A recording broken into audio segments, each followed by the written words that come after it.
Что делать, если у вас заскрипела педаль сцепления? И идет вот такой неприятный звук. Я сейчас покажу, как по-быстрому и надолго решить эту проблемку. Ну а ты поставь лайк и не забудь подписаться. В профиле много годных лайфхаков.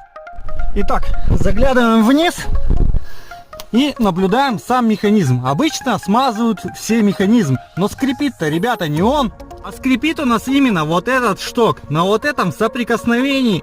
Поэтому берем проникающую смазку, я использую SN40 Synthetium. Ну и смазываем сам шток.